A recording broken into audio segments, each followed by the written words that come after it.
Welcome back to my reflections on the English 333 course, History of the Book, and today we're going to be talking about mass printing in the kind of 18th, 19th, and I think into the early 20th century, actually, with this unit. And let's get into it, because there's a lot to cover. So for our first kind of guiding question of who is printing and how are they represented in our products, I feel like I first have to just mention that there's so much innovation, physical innovation, in how printing works that occurs in this period. We talked about the steam-powered cylindrical press, which I believe was invented in 1814, continuing to kind of the double press, which has the two sides that can kind of run it through at the same time. And we talked about paper machines, and eventually and printing with kind of metal wheels with all the text on the wheel. And just this invention of stereotyping too, where we see the shift from kind of movable type, even though stereotyping still kind of involves movable type in its process at times, I think. But we see the stereotyping, which is the solid pieces of a whole page of made out of metal of type, so that you could lay your. I believe the process, though, I feel like I sometimes have a hard time conceptualizing the processes without seeing them in videos, that the process would be that you would take your movable type and then you'd, to set the page, print it onto paper or wax or something, and then use that imprint to cast the whole page in the stereotype, and then you could use the stereotype to print multiple pages of that page and at the same time you could switch out your movable type to make a different page, making it much more efficient. And I feel like that's a huge part of a lot of the kind of mechanization in this period, is just like efficiency. We see you can print so much faster, so much more regularly. You can do it. It's just, we see the burden of what printing involves decreasing, which obviously leads to a massive spread of text, but also we also see like more newspapers, and we talked about broadsides in this unit, and kind of pamphlets and magazines in this unit. And I think that's a really huge shift in like who is printing and how are they printing and how are they represented in their products. It's just this like mechanization and kind of making more rapid of the printing process. We also talked in this unit about both images in general and how images were printed using lithography or all these different processes of kind of intaglio printing, which I feel like I have to mention this in this reflection because I wanted to mention it the whole class, but it was like a very embarrassing thing to comment, but it kept making me laugh. I've taken like quite a few art history classes, and I've seen that word intaglio multiple times, and in my head I was entirely reading it intaglio this entire time, and I feel deeply embarrassed. Like, what if I said that in a class and I don't remember it? I wanted to mention it in the notes, or not the notes, the Zoom chat at one point, but then I was like, I feel like that's just embarrassing. Why am I volunteering this information about myself? But apparently it is called intaglio printing, which makes so much more sense. So moving on, I just wanted to, I think it's important to add little fun asides in my reflections, add some personal flair. Anyway, we talked a lot about different forms of like engraving and etching and all these different ways of producing images, kind of coming to summation in lithography and eventually chromolithography as a way of doing colored printing, which is really interesting to me because last term I took a course on photography, and when we saw the shift to color photography, it was really interesting because, well, one, my professor decided he was just not going to explain how color photography works because it was too confusing, which I can empathize with, that it was just because we looked so much at the mechanical processes of how different types of photography, and we really had to understand the different chemical processes that were involved in different kinds of photography. But when we got to color photography, he just gave up because the chemical processes that are involved in how you do color photography are just kind of deeply confusing. So it was interesting to see this kind of colored printing method that kind of emerges at like a similar period, not super distant from color photography, and how it really changed what texts look like having colored images in them just massively changed both like the time it would produce and getting back to that idea of time, colored images, because before you'd have to like hand paint any kind of color, like even getting back to the first unit of manuscripts, we see like hand illumination and all those intricate details that were painted, and obviously those were colored. But there was a period, right, we shifted from manuscripts where things often had lots of color, with like illuminated manuscripts and such, to print, which is so black and white, right, as I feel like how we think of it. And in this unit, we see the kind of return to color, bringing color back in, especially color in mass-produced printing.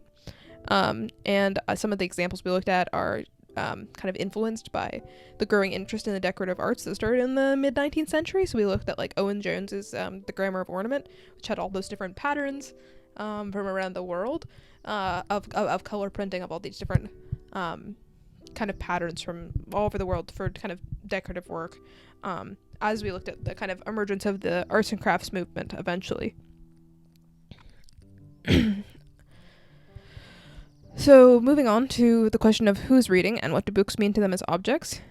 As I was just talking about it with the decorative arts and the arts and crafts movement, we talked about the like William Morris's Kelmscott Press and the idea of their kind of the romanticization of the artisanal is what I'll call it. This idea that like William Morris was with Kelmscott Press was producing his own rag paper again, even though we've shifted to wood pulp paper. So it's kind of this like romanticization of the past and printing, which I think is so interesting because I think, as I've mentioned several times, I'm deeply fascinated by how resistant people are right now of shifting from books to like e-readers and such.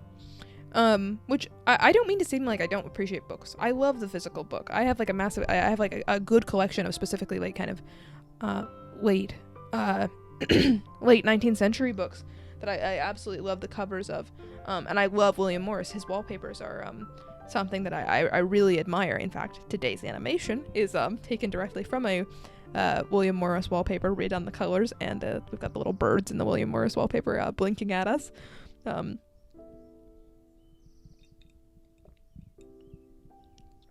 But it's just interesting to see this kind of romanticization or even like kind of fetishization of the physical book and the past of the book emerge in this period. I believe we also looked at like some texts from in this unit that had kind of represented like or I should say reproductions of medieval images in these books, kind of making them look like manuscripts. And it makes me think back to that idea when we were shifting from manuscripts to printed books, and people doing partial hand lettering in these new printed books, and how they weren't trying to mimic manuscripts, they were trying to mimic books. But here, with Kelmscott Press and other book production in this period that is kind of influenced by pre-Raphaelitism and kind of neo-medieval looks and such, or like aesthetics, we see people actually trying to mimic manuscripts. They're not trying to look like books. They're trying to look like the opposite of books. Or not opposite, but they're trying to look like manuscripts. And so it's a very different. And to compare them really drives home the fact that those weren't trying to look like manuscripts. They were trying to look like books. But here, these are books that are trying to look like manuscripts. Not to be redundant and quite rambly, but I just think it's really interesting. I've often bemoaned to some of my friends about how I blame, like, even though Etsy is wonderful, but like I blame like the rise of like Etsy and artisanal, how we see artisanal on like every product now that's trying to be sold. I blame Etsy on William Morris and Kelmscott Press and things like that. I don't know, just kind of silly. Moving on to the question of how do we interact with historical book objects, and how do we read them as modern readers. I just think it's interesting because this is like the real era of the modern book. We looked at the kind of the yellow cover books and children's books, and just all these kind of this massive diversity we see in this mass printing era of the book. If we go back, because print is less accessible, not as fast, it has to only be for certain kinds of texts. Like when we looked at like Aldous Manutius's italics, it was so people could read classical texts, etc., and that's what people wanted. But now, because printing has become easier and more efficient and just part of the culture, we see such a diversification in the kind of things being printed. So we get to see like children's books, which was wonderful. We saw those in special collections, and we also see like the naissance of the public library and broader public access to texts in this period. And I just think that's really interesting because suddenly we see the like kind of we move into the modern period of how we look at books and how we preserve books, and with the kind of modern idea of the public library, but also just like how people were owning books in this time period is closer to how we are owning books now, and kind of the preciousness of the book, or kind of the visual appeal of the book. Like I know that people love to collect books with beautiful covers now, and that's very much influenced by this period in which we see, we obviously talked about William Morris. We also talked about a copy of, I can't remember what book right now while I'm speaking about this, but it was a book that was illustrated by Rossetti. I love the Pre-Raphaelite, so I feel like I have to just toss that in. But I think it's interesting that we also see that this kind of development of the collection of books with the kind of libraries and such, and the modern book, as we also have moved solidly into the era of wood pulp books, and the self-destruction of books because of their, like, I guess their pH, because the acidification of books, that this is happening. The books become much more delicate and fragile as we're suddenly moving into this era when you can make more books. They're supposed to be less precious. It's not supposed to be as kind of the sanctity of the older book where it's so hard to get a book, like in these older periods. Suddenly it's much easier to get a book. You can get a cheap book to ride with you on the steam train, but these books are suddenly so much more fragile and so much more prone to falling apart. And I think that that's just an interesting contrast that happens in this period. For the final question of how do we imagine print history and what are the terms on which we approach it, I think that I've touched on a lot of the two kind of things I want to talk about here, but we also, because I feel like we really associate in the modern period the expansion of print and the expansion of texts and such, and access to information via them, with like this idea of kind of democratization, like the democratization of information. And I feel like we see that grow in this era of printing with things like the magazine. And I believe I mentioned this in class, but I was just really interested when we started talking about magazines because I'm such an 18th century American history nerd. And I remember hearing, I believe on an American history podcast, the fact that like the word magazine kind of came about in this kind of mid or late 18th century period to mean like like a catalog of information or kind of pop culture, because that was the gentleman's magazine, because the magazine prior had meant it's like where you store like a bunch of guns, but the gentleman doesn't need guns. The gentleman's magazine is all this information. It's kind of like the cabinet of curiosities I talked about in the last unit. We see the magazine as kind of the evolution of that culture, and I think that's really interesting because that's kind of associated with the kind of democratization and sharing of information. And it's also the period where we get the kind of public library. And so we also see this kind of, as I said, the democratization of information become such a huge part of how we see books and how we see kind of cultural elements that surround books, like libraries and things like that. And I think that that's quite significant because it makes up such a huge part of how we conceptualize books, I think, in the modern kind of psyche. And I also just wanted to mention, we talked a little bit about, and I've already mentioned this, but the romanticization of the physical text. And we talked about the Folio Society, which persisted today, which makes like kind of beautiful copies of older books that, it's really meant to like sit on your shelf and look nice. And I think that that's such a new part of books in this period. Obviously older books are beautiful, and especially with like when we go way back to like manuscripts, those are very much meant to be kind of beautiful and beautiful for the sake of being beautiful.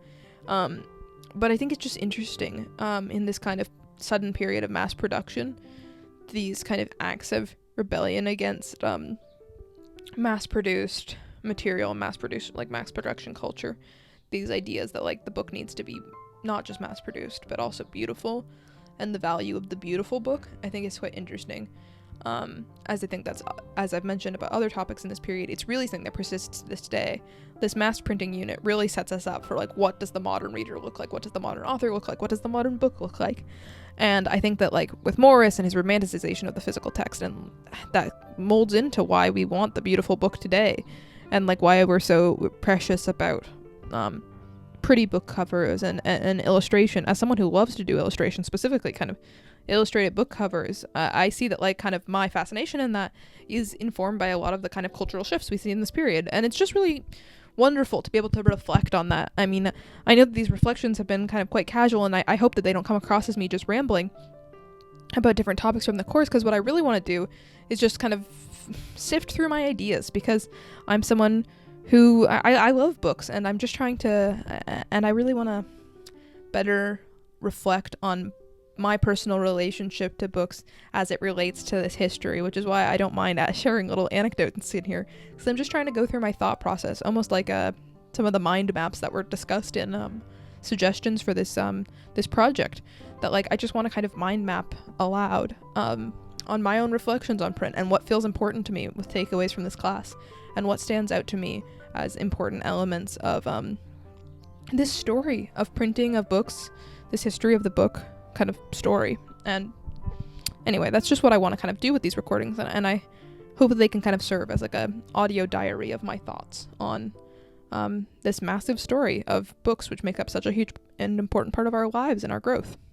So that's all for today, and I've already talked about the animation for today, so I'll see you next time with After Print, which is a unit very close to my heart as a Bachelor of Media Studies student.